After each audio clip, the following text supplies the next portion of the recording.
এজলাসে হাউমাউ করে কাঁদলেন গুলশান থানার সাবেক ওসি।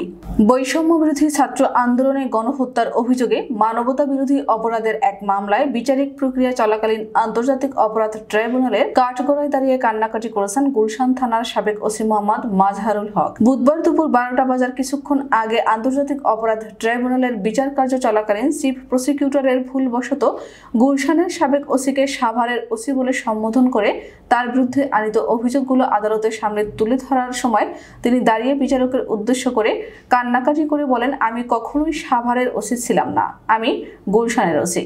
কান্নাকাটি করা অবস্থায় গুলশান থানার সাবেক ওসি মোহাম্মদ মাজহারুল হক বলেন, আমি আন্দোলনের পক্ষে ছিলাম, আমার ছেলেও আন্দোলনে অংশ নিয়েছে, আমি কখনোই সাভারের ওসি ছিলাম না, আমি গুলশানের ওসি।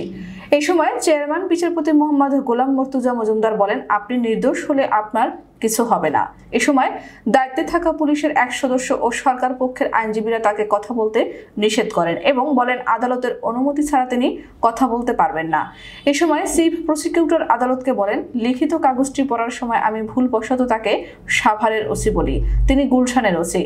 এরপর গুলশান থানার সাবেক ওসি মোহাম্মদ মাজহারুল হক এর বিরুদ্ধে আনা সকল অভিযোগগুলো তিনি আদালতের সামনে পাঠ করেন। গুলশান থানার সাবেক ওসি মোহাম্মদ মাজহারুল হকের বিরুদ্ধে আনা অভিযোগগুলো সম্পর্কে চিফ প্রসিকিউটর তাজুল ইসলাম বলেন, ছাত্র জনতার আন্দোলনের সময় অভিযুক্ত গুলশানের ওসি মাজহারুল হক ছাত্রলীগ ও যুবলীগের সঙ্গে মিলে ছাত্র জনতার উপর পাশবিক নির্যাতন চালায়। তার নির্দেশে 19 জুলাই পুলিশ বাহাদুর হোসেন নামের একজনের উপর গুলি চালায়। পরবর্তীতে চিকিৎসাধীন অবস্থায় সে মারা যায়। একই দিন শাহজাদপুরে আরো কয়েকজন ছাত্র জনতার উপর ওসি মাজহারের নির্দেশে গুলি চালানো হয়।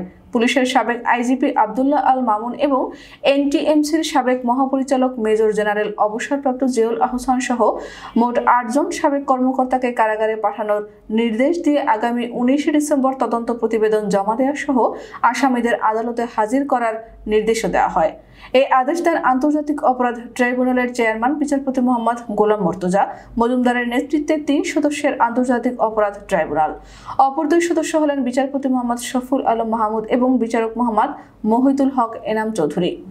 যাদেরকে কারাগারে পাঠানোর নির্দেশ দেওয়া হয় তারা হলেন সাবেক পুলিশ প্রধান চৌধুরী আব্দুল্লাহ আল মামুন, যাত্রাবাড়ী থানার সাবেক ওসি আবুল হাসান, এনটিএমসির সাবেক মহাপরিচালক মেজর জেনারেল অবসরপ্রাপ্ত জিয়াউল আহসান, ঢাকা জেলার সাবেক পুলিশ সুপার মোহাম্মদ আব্দুল্লাহ আল কাফি, মিরপুরের সাবেক ডিসি মোহাম্মদ জসিম উদ্দিন মোল্লা, সাবেক অতিরিক্ত সুপার মোহাম্মদ শহীদুল ইসলাম, গুলশান থানার সাবেক ওসি মোহাম্মদ মাজহারুল হক, ঢাকা উত্তর রিবি সাবেক পরিদর্শক মোহাম্মদ আরাফাত হোসেন।